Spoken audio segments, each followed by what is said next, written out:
Voilà, dans cette vidéo, je t'explique une erreur fréquente que les étudiants font lorsqu'il est question de conflit de motivation. OK? Il n'y a pas beaucoup d'erreurs que tu peux faire parce que tout le monde va savoir identifier quelque chose qui est une approche. Donc, quelque chose que tu désires, puis quelque chose qui n'est pas une approche, quelque chose que tu veux éviter. Bon, parfait. Là où tu vas faire une erreur, c'est que des fois, il n'y aura juste pas de conflit. Les deux éléments du cas vont tous pointer vers la même chose. Par exemple, si tu fais, écoute, j'aimerais savoir la tarte, j'hésite entre la tarte au pécan puis la tarte au chocolat. Ben si tu me dis pas comment ça que tu peux pas avoir les deux, il n'y a pas de conflit. Mange les deux. OK. Donc, la première chose qu'il faut que tu fasses pour éviter de tomber dans l'erreur de me dire que c'est un AA ou un AE ou un EE. Puis en passant, cette erreur-là est vraiment plus fréquente avec les AA puis les EE, parce qu'un conflit AE, le négatif puis le positif sont dans la même décision de vouloir ça dans ta vie, tu acceptes une partie qui est négative. Donc, il y a nécessairement un conflit entre ce que tu désires et ce que tu aimes moins. OK? Bon. Mais si c'est deux AA, deux EE, écoute, là, il faut que tu t'assures que un conflit de motivation, c'est comme s'il y a une partie de toi qui s'en va plus vers un des deux éléments, le A, mettons, le premier A, puis l'autre partie, lui, il aimerait mieux l'autre A, ou une partie le E, l'autre partie l'autre E. L'autre E, pour que ça soit un conflit.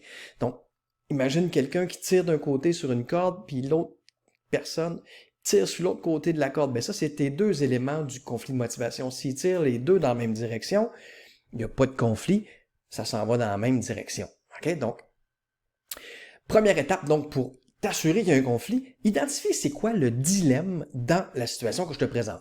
Et le dilemme, c'est toujours du style, exemple, partir ou pas, travailler ou pas, aller à gauche ou pas, être ou pas. C'est, tu vois l'idée? Et là, c'est sûr que tes deux éléments sont opposés. Travailler, c'est par là. Pas travailler, c'est par là. Les deux sont en conflit, là. Right? Rester dans ton couple, partir. Les deux, c'est dans des directions opposées. Donc, si tu as un argument qui est pour partir, puis un argument qui est pour rester, ah ben là, tu as un conflit. Mais si les deux arguments sont pour partir, tu n'as pas de conflit. Bye bye, tu pars. Comprends-tu? Fait que, première étape, identifie le dilemme. Partir, rester. C'est tout le temps en opposition, ça, en partant. Bon. Après ça, qu'est-ce qu'on fait?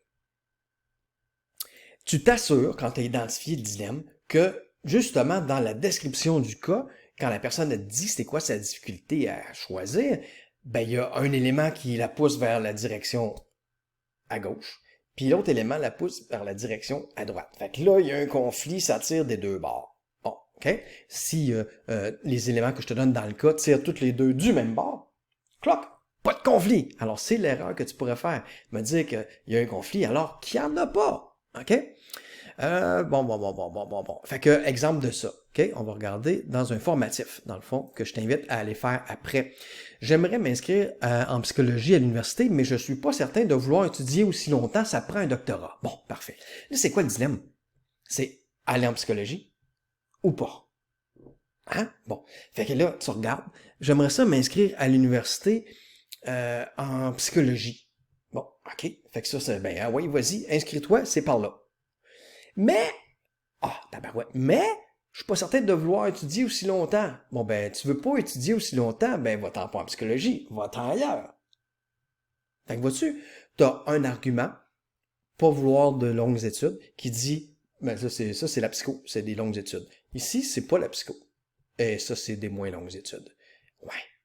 Tu veux pas des longues études, mais tu veux aussi la psycho. Ah! Fait que là, ça tire des deux bords, puis c'est là qu'on peut dire avec assurance qu'il y a un conflit. Après ça, on va identifier quelle nature. Bon, ben là, écoute, j'aimerais ça aller en psycho parce que j'aime ça, le comportement humain. J'aime ça, ça c'est une approche. Mais je suis pas certain de vouloir étudier aussi longtemps. Ah ben, va-t'en pas en psycho de bord, parce qu'en psycho, c'est de longues études. Tu voudrais éviter d'étudier aussi longtemps? Ah, évitement. Évitement. Ça, c'est évitement. Ça, c'est approche. Vouloir en savoir plus sur le comportement humain, c'est par là, c'est la psychologie. Vouloir éviter des longues études, ah, c'est par là. Ça, c'est autre chose que la psychologie. Fait que là, tu t'es assuré que tu avais un conflit parce que ça tire des deux bords, puis après ça, tu as identifié les deux morceaux, à savoir si c'était des approches ou des évitements. OK? Je te donne un autre exemple. On descend, puis le reste, là, je te laisse les faire toi-même. Ah, tiens, j'aimerais sauver mon couple, que mon chum me respecte davantage, parce que présentement, il me dénigre souvent verbalement. Fait que j'aimerais ça sauver mon couple, puis que mon chum me respecte davantage. C'est quoi le dilemme? Sauver son couple, que mon chum me respecte davantage. Sauver son couple. Il n'y a même pas sauver son couple ou sacrer son camp. Ben oui, il n'y a pas de dilemme. Mais si tu n'as pas fait l'étape d'identifier le dilemme, ben tu t'es dit peut-être, j'aimerais ça sauver mon couple. Ah, ça c'est une approche. J'aimerais ça que mon chum me respecte davantage. Ah, c'est une approche. Ben oui, tu as raison. C'est deux affaires que tu désires, mais ils pointent toutes les deux dans la même direction qui est arrange ton couple. Fais quelque chose pour que ton chum te dénigre moins souvent et qu'il te respecte davantage. Il n'y a pas de dilemme. Il n'y a pas rien là-dedans qui dit que la personne elle veut s'en aller de son couple. C'est pas sauver mon couple ou pas, c'est sauver mon couple ou sauver mon couple. Bon, fait que vas-y, sauve ton couple. Fait qu'ici, pas de dilemme, donc pas de conflit. Fait que la bonne réponse pour cette question-là, c'est il n'y a pas de conflit. Il n'y a pas de conflit, il n'y a même pas de dilemme. Bon. Fait que voici comment on fait pour éviter l'erreur fréquente que les étudiants font. Il faut que tu regardes au départ c'est quoi le dilemme, puis que tu t'assures que ton dilemme il est dans oui ou non, faire ou pas, y aller ou pas. Puis après ça, que les deux arguments, ben il y en a un qui est pour le faire, puis l'autre qui est pour ne pas. Fait que si c'est ça, les deux s'attirent dans des directions opposées, d'où le conflit. Et voilà. Deuxième étape, on va regarder les éléments de l'énoncé pour voir si c'est des A ou si c'est des E. OK?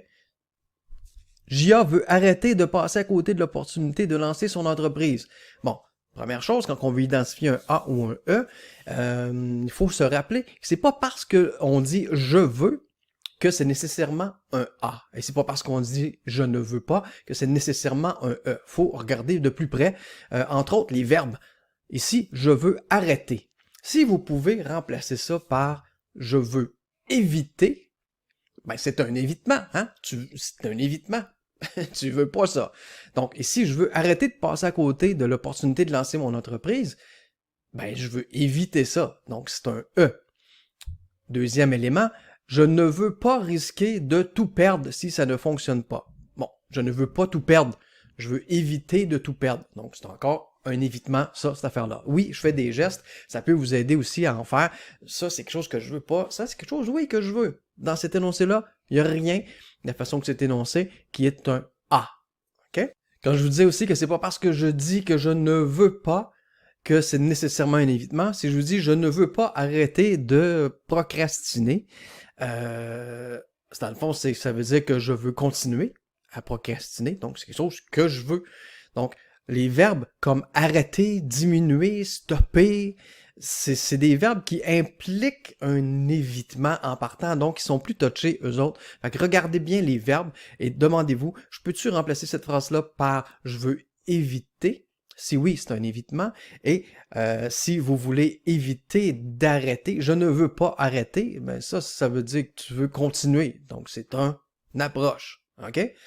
Dernière étape, une fois qu'on a identifié les A et les E, là, il faut s'assurer de les mettre en relation avec notre dilemme et s'assurer que les deux éléments de l'hésitation, du conflit, ben, il y en a un qui s'en va vers la première partie de notre dilemme et l'autre pointe vers la deuxième partie de notre dilemme.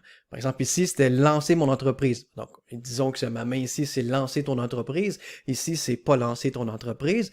Bon, ben, je veux arrêter de passer à côté de l'opportunité de lancer mon entreprise. Bon, ben, ça veut dire, ben, lance ton entreprise.